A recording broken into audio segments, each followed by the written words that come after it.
Thanks. Joining me now is Shadow Treasurer Joe Hockey. Welcome.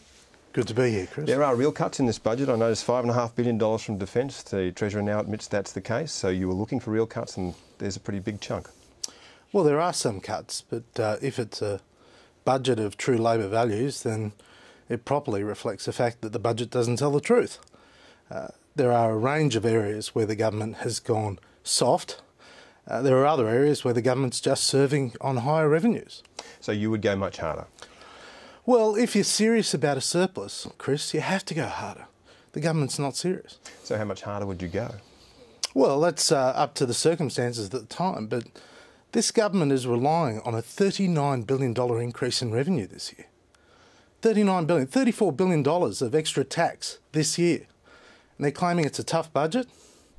Well, it's a handout budget. All right, well, let's go through some of the things that they have done. $5.5 billion from Defence, as I said, is that something you would support? We'll look at the case, obviously. But cutting back on frontline services is not a good idea at this moment. But you yourself have looked at DMO before, the Defence Material Organisation, said there are 7,000 people in there. Would you find savings there? Yes. Would they be larger and smaller than $5.5 billion? Well, we want to see what the details are. Well, you said that they were going soft, so one assumes you would go harder. So could you find more money in defence from other parts of it? Well, we will find savings. But the bottom line is the government is surfing on higher taxes. It's an incredibly confused budget. It's got no clear message about the economy. It's going to disappoint a lot of people when they see the details. There's no story about productivity. There's nothing about growth. Unemployment is going to increase. The government's forecasts from last year have proven to be false. And what we've seen is a $22 billion blowout in the deficit this year, and they expect us to believe they're going to have a surplus next year of $1.5 billion. Well, sure, Joe Hockey, I'm just trying to put some meat on the policy bones of what you're offering, because you are daily calling for the government to be gone, that you would be in power sometime in the not-too-distant future. So we're trying to work out whether or not you are going to continue to be a policy aroma, or we're going to start to see some of the coffee beans. So what we're seeing is a $3 billion cut from overseas aid over 4 years. Do you support that? Well, they've simply delayed the Millennium Goal, but we're not going to oppose it. You won't oppose it, so you do support that move? Well, you have to get the budget back into surplus by making hard decisions. Certainly, but let's just be clear. Well, you promised that would happen, so did the government, so it would be a broken promise. Let me help you here, Chris. Yeah. We are not going to support the cash handout to people before the end of the financial year. Why not? Well, because it's got nothing to do with education. It's everything to do with the carbon tax. But it's targeted at low-income earners. Is there something your party has against it? No, it is a cash bribe for the carbon tax. You know it, I know it, everyone knows it. It's a sugar hit. It's all about the carbon tax. It's got nothing to do with education. One of the reasons that we know it is because we've seen it before under the Howard government. We saw payments sent out to people on a quite often. Well, they were usually to pensioners. They're at the end of the year, and we were running surpluses. At this time, the government's giving it to a large number of people across various demographics. They're running a $44 billion deficit. Australians are going to be upset about the fact that the government is yet again wasting money. You constantly talk about the size of the debt and the size of the debt deficit. It will top out around about 9.6% of GDP, which by international standards is quite low.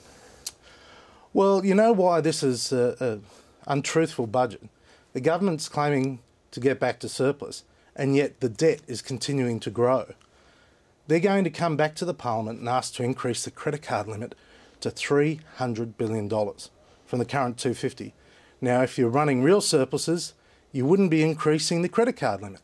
So not even they believe they're going to have a surplus. So can you give us your path back to surplus, which is obviously going to be a lot harsher than what we've seen from the government today? You cannot constantly say that they're not going hard enough and then not put up any kind of proposal. Well, the government's claimed that every budget would be a tough budget. Every year Wayne Swan's delivered a budget, he said it'd be a tough budget. I'm waiting for that tough budget. And your first budget will be tougher than anything that Wayne Swan's ever delivered? Well, the fact of the matter, you've got to obviously look at the circumstances, but in the circumstances I will not be promising what I cannot deliver. But it will be tougher than anything that Wayne Swan's delivered? Well, if you want to get the economy under control, if you want to inoculate us against some of the volatility out of Europe, you've got to have a tough budget. And this government talks tough, but it never delivers. It's sending a confused signal to Australians. But just to get the ground rules straight, you will not only talk tough, you will be tough. Well, we always try to deliver on our word. That's what we do as Liberals. We deliver on our word. Labor makes promises, but it doesn't deliver. So where will you start?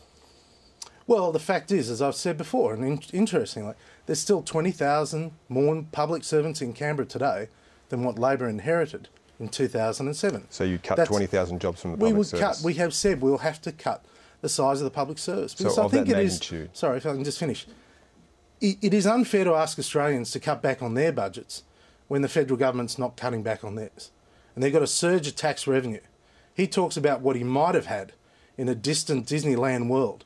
The bottom line is today, as of today, he's getting a surge of $39 billion in revenue to go from a $44 billion deficit to a surplus. But he'll never deliver the surplus. Just to see if you agree with the Treasurer on one thing, do you believe that we do live in very uncertain times, that at any stage from Europe we might experience a shock that will send another shockwave around the world and have a material effect on our budget? Absolutely, and our that's economy? what I've been warning of. So what if you are cutting in that kind of environment?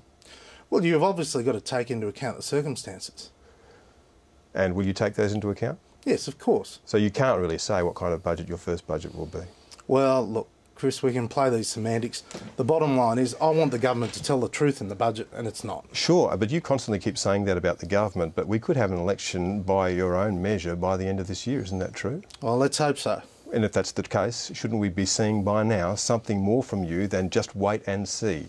Well, there's still another scheduled budget before the next election. Can you give us one area of government that you've decided on now where you will make genuine cuts, and can you give us some sort of detail? Well, I've just told you. So you'll We will cut cut the public 20,000 service. by 20,000? We will cut the public service. Isn't And we've it? already said that. Yeah. So, you know, that's one class. We will get rid of the carbon tax. We will get rid of the mining tax. We will ease the burden on families. But we'll do it in a responsible way. And we won't make promises we don't deliver. Tonight, we saw the government dump 5 different initiatives associated with their mining tax. And we've seen 5 initiatives. And we've seen you dump one. And we've seen the government walk away from their original forecast on the mining tax. And So, you've walked away from the Millennium Goals. You've walked away from the idea that we'll be increasing overseas aid. So they've dumped 5 and you've dumped 1. well, look, I'm not getting into that sort of game other than to say I want the budget papers to tell the truth. They've fudged the numbers. We warned they would fudge the numbers. The bottom line is they're not telling the truth about the state of the budget. This is a promise they're never going to deliver. And you and I and everyone else out there knows, Chris, that Julia Gillard and Wayne Swan aren't going to be around to see whether they actually end up delivering a surplus. And Joe Hockey, you can guarantee us that when you are Treasurer, something that you certainly expect and your leader expects and a lot of Australia expects, that you will set a higher standard, that you won't do any of these things when you're in government. Well, that's right. I will aim to deliver. I will deliver on what I promised, mate. Can we just go through briefly the things that you think from what you've seen that you will support in this budget and the things that you won't? So you're saying you will not support the school kids bonus? But we are inclined to support the changes to the family tax benefit and allowances because we know it's going to have an impact. The carbon tax is going to have an impact on families. We'll be very responsible about that. What about means testing of anything? Well, give me the example. But means testing as a rule, because you were talking recently about we've got to end the entitlement society. So do you think that means testing is a good thing? As a principle, yes. As a principle, yes. And so that's the sort of thing that you would support in this budget as well? Yeah, we'll be very responsible. Any particular bits that you want to pick off apart from what you've just said? Well, we want the government to separate out the increase in the debt limit from $250 billion to $300 billion. From our perspective, there is no justification for increasing the credit card limit of the Commonwealth Government whilst they're claiming to live within their means. Joe Hockey, thank you. Thank you, Chris.